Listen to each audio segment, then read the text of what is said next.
దిగ్దర్శకులు రాఘవేంద్రరావు గారు, కోదండరామరెడ్డి గారు,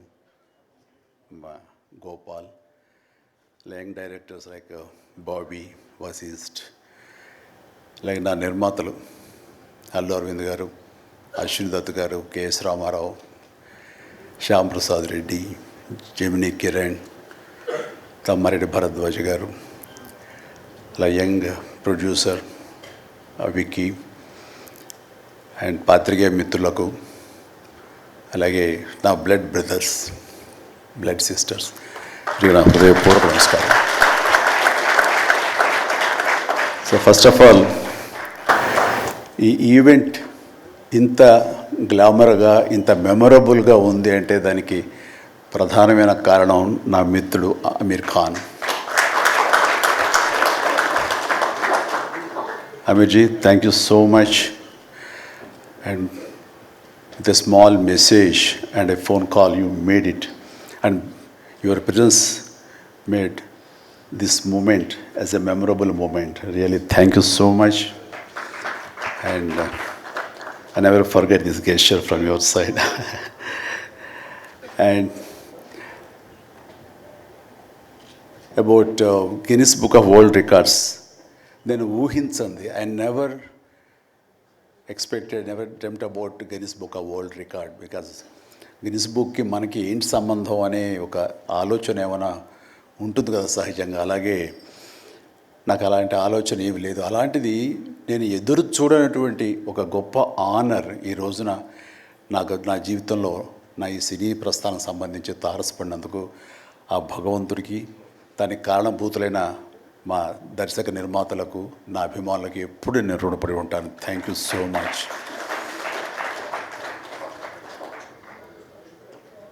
నాకు డ్యాన్సెస్ మీద, బహుశా నటన కంటే కూడా ముందు నుంచి కూడా డ్యాన్సెస్ మీద నాకున్నటువంటి ఇంట్రెస్ట్ ఈ రోజున ఈ అవార్డు వచ్చేలా చేసిందా అని నాకు అనిపిస్తుంటుంది.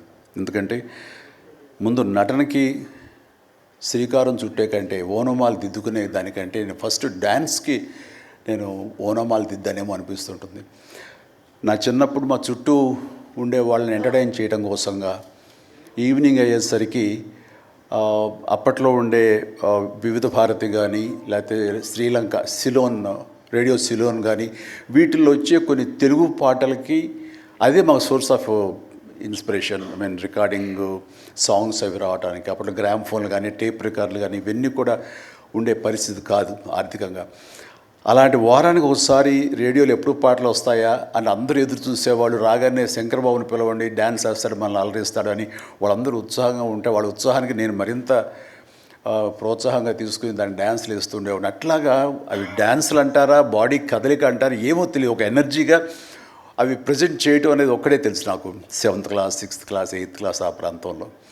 ఆ తర్వాత ఎన్సీసీలో చేరిన తర్వాత ఈవినింగ్ క్యాంప్ ఫైర్ టైంలో అందరూ ఎర్లీగా భోజనాలు కానిచ్చిన తర్వాత తిన్న 70 ప్లేట్లు మన అల్యూమినియం ప్లేట్స్, వాటిని తిరగేసి దరువులుగా డప్పులుగా వాయించుకుంటూ అప్పుడు కూడా డ్యాన్స్ వేస్తూ అందరినీ ఎంటర్టైన్ చేస్తూ ఉండేవాడు. ఆ రకంగా డ్యాన్స్ అనేది నాకు ఇష్టమైనటువంటి ఒక నా అంతర్భాగం అయిపోయింది.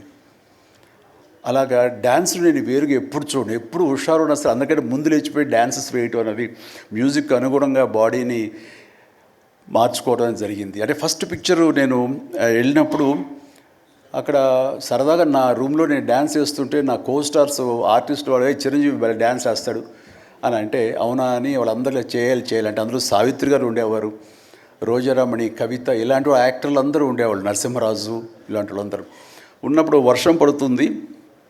ఒక పంచలో డ్యాన్స్ వేయాల్సి వచ్చింది. అది ఈస్ట్ గోదావరి రాజమండ్రి దగ్గర ఒక పల్లెటూళ్ళలో. ఆ పంచలో జల్లు పడుతూ కూడా మొత్తం తడితడిగా ఉండింది. అయినా సరే డ్యాన్స్ అడగడం పాపం ఎవరైనా సరే వెంటనే ఎలాంటి ఇన్హిబిషన్ లేకుండా చేయడం అనేది నాకు అలవాటు. అలాగే టేప్ రికార్డ్ డ్రాన్ చేసి అప్పట్లో డ్యాన్స్ వేస్తున్నాను. మధ్యలో కాల్ జారి కింద పడిపోయాను. పడితే అది కింద పడిన తర్వాత ఆపకుండా వాళ్ళందరూ అయ్యో అన్నారు. అయినా సరే దాన్ని నాగిని డ్యాన్స్గా మార్చేసుకొని చేస్తే ఎక్కడ లేని అప్పలాస్ వచ్చేస్తుంది. సో అక్కడ చూసేటంటే ఒక కో డైరెక్టరు రాఘవేంద్రరావు గారు, మన క్రాంతి కుమార్ గారికి చెప్పడం, ప్రాణం ఖరీదులు వాళ్ళు బుక్ చేసినప్పుడు అబ్బాయి భలే డ్యాన్స్ వేస్తాడు, భలే ఉంటే డ్యాన్స్ అని అవునంటూ నా క్యారెక్టర్కి అంతకుముందు ఎప్పుడూ ఒక డ్యాన్స్ అనేది ఊహించుకోలేదు, సాంగ్ డ్యూయట్ సాంగ్ అని ఊహించుకొని వాళ్ళు ఒక ఎందుకు పెట్టకూడదు సాంగ్ అని చెప్పి నాకు ఆ సాంగ్ సిచ్యువేషన్ క్రియేట్ చేసి ఏలియల్లో ఎందాక అనే ఒక సాంగ్, అండ్ ఆ సాంగ్ నేను వేస్తే దాన్ని స్టెప్స్ అది వేసుకుంటే ఫస్ట్ టైం ఒక యాక్టర్గా నేను స్క్రీన్ మీద డ్యాన్స్ ఇస్తూ కనిపించింది. అది దానికంటే ముందు మన ప్రాణం ఖరీదుగా పునాది రాళ్ళలో కూడా అలాగే ఫ్రెండ్స్ మధ్య డ్యాన్స్ వేస్తూ నేనే సెంటర్ ఆఫ్ అట్రాక్షన్గా ఉంటూ చేశాను. అలాగా నా డ్యాన్స్ స్కిల్ అన్నది ఎక్స్ట్రాగా నాకు ఒక బెనిఫిట్ అయ్యింది, నాకు ఎక్స్ట్రాగా అది ఉపయోగపడింది. తర్వాత అరవింద్ గారికి, జయకృష్ణ ఇలాంటి వాళ్ళందరికీ కూడా తెలుసు. అండ్ లింగమూర్తి గారు ఉండేవారు, ఆయన డిస్ట్రిబ్యూషన్కి చీఫ్. అప్పట్లో ఆయన రాగానే ఆయన ఏ ప్రొడ్యూసర్స్కి పిలుస్తారు, ఎవరి కథ ఓకే అంటారు, ఎవరికి డబ్బులు శాంక్షన్ చేస్తారని డిస్ట్రిబ్యూటర్స్ మీద ఆధారపడే రోజులు నిర్మాతలు. అలాంటి సమయంలో వేరు నాకంటే సీనియర్ హీరోస్, పెద్ద హీరోస్ ఎవరితోటో కథలు అనుకుంటుండగా, ఆ చిరంజీవి అని అతను కొత్తగా వస్తాడుగా, అతనితో పెట్టి చేస్తే మీకు ఇంత డబ్బుగా ఇస్తాను, లేదంటే మామూలు అయితే కనుక దాన్ని లిమిటెడ్గా ఇంతే ఇస్తాను అనేసరికి డబ్బు ఎక్కువ ఇస్తానంటున్నారు అంటూ ఆయన లింగమూర్తి గారు నన్ను రికమెండ్ చేసేసరికి నా వైపే అందరూ కలిసి ఇతనే పెట్టుకుందాం అనేవాళ్ళు.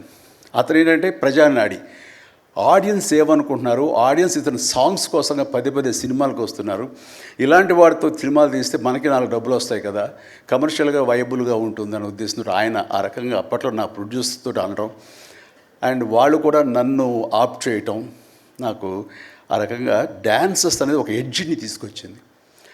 ఆ తర్వాత నా నిర్మాతలు కానీ, నా ప్రొడ్యూసర్స్ కానీ, నా మ్యూజిక్ డైరెక్టర్స్ కానీ, నా కోరియోగ్రాఫర్స్ కానీ వీళ్ళు నా సాంగ్స్ అనేసరికి ప్రత్యేకమైన శ్రద్ధ పెట్టేవాళ్ళు. అంటే మ్యూజిక్ పరంగా కానీ, బీజిఎమ్స్ పరంగా కానీ ఆ సాంగ్స్ అనేవి ఖచ్చితంగా ఉండాలని.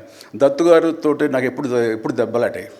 ఎందుకంటే 6 సాంగ్స్ ఉండాలేమో బాస్ మనకు అనేవారైనా, లేదు 5 చాలండి, 6వ సాంగ్ ఎప్పుడు కథకి గొడవ అడ్డుపడిపోతుందంటే, లేదు బాస్ అది మీరు అనకండి, ఏ హీరో అయితే ఏమో కానీ మీరైతే మొత్తం 6 సాంగ్స్ ఉండాలి బాస్ అని ఆయన అంటాం. సో 6వ సాంగ్ని ఏదో రకంగా ఒప్పించడం. అలాగే అల్లు అరవింద్ గారు లాస్ట్కి వచ్చేసరికి అత్తగేముడు అమ్మాయి 3 సాంగే సిచ్యువేషన్ లేదు అక్కడ. అలాంటి చోట ఒక డబ్బు మీద ఒక సాంగ్ను ఆయన క్రియేట్ చేసుకుని అప్పుడు డైరెక్టర్ గారితో కోదండరామరెడ్డి గారు వీళ్ళందరూ కలిపి అనుకుని అత్తగేముడు అమ్మాయికి మొగుళ్ళో ఒక సాంగ్ను బలవంతంగా పెట్టాడు అక్కడ. ఆ టైంకి అది బలవంతంగా ఉంటుంది, కథ డిస్టర్బెన్స్ ఉంటుంది, కానీ సాంగ్స్ ఒక ఎడ్జి తీసుకుంటాయి. సాంగ్స్కి స్పెషల్ ఆడియన్స్ ఉన్నారు. ఆ ఆడియన్స్ సాంగ్స్ మళ్ళీ రిపీట్ చేసేవాళ్ళు. అప్పట్లో ప్రొజెక్టర్ ఆఫ్ చేసి మళ్ళీ రీప్లే చేసేవాళ్ళు. ఆ రకంగా సాంగ్స్ యొక్క ప్రత్యేకత నా జీవితంలో, నా సినీ కెరీర్లో, నా యొక్క విజయ పరంపరలో అది ఒక అంతర్భాగం అయిపోయింది. ఆ రకంగా సాంగ్స్ అనేది ఏదో సరదాగా హాబీగా చిన్నప్పుడు మొదలుపెట్టింది. అది ఈ రోజు వరకు నాకు విపరీతమైన ఫ్యాన్స్ని తీసుకొచ్చి డ్యాన్సెస్ అంటే చిరంజీవి చేయాలి అన్నంత పేరు తీసుకొచ్చి నాకు ఈ రోజు ఇదిగో ఈ Guinness Book of World records నాకు తీసుకొచ్చేలాగా చేసింది. సో ఇది నిజంగా అనూహ్యమైంది. ఏదో నటనకు వస్తుంది అన్నారు, వస్తుంది. అలాగే పర్సనాలిటీకి, మన సీనియారిటీకి అవార్డ్స్ వస్తాయి అనుకున్నా వస్తున్నాయి, అన్నీ అవుతున్నాయి. ఇంక ఎందుకు వస్తాయి, ఏమన్నా వస్తాయి అనుకుంటే కనుక ఈ రూపంలో వచ్చింది. ఈ రకంగా నన్ను వరిస్తుంది అనుకోలేదు. అది కాకుండా Guinness Book of World Records అన్నది. So first of all thank you so much mister Richard. You have come all the way to give me this honour in the name of prolific dancer, actor of Indian screen. Thank you so much. Thank you. And then ఇంతకు మించి నేను ఎక్కువ ఏమీ చెప్పలేను. But నా యొక్క ఈ విజయ పరంపరలో నేను కొనసాగడానికి నాకు ముందు నుంచి దోహదపడుతున్న నా నిర్మాతలకి, నా తోటి నటీనటులకు, నా టెక్నీషియన్స్కి, నా డైరెక్టర్స్కి, ప్రతి ఒక్కరికి హృదయపూర్వక ధన్యవాదాలు మరొకసారి తెలియజేసుకుంటూ ప్రతి ఒక్కరికి నా అభినందనలు సెలవు తీసుకుంటాను. జై హింద్. Thank you.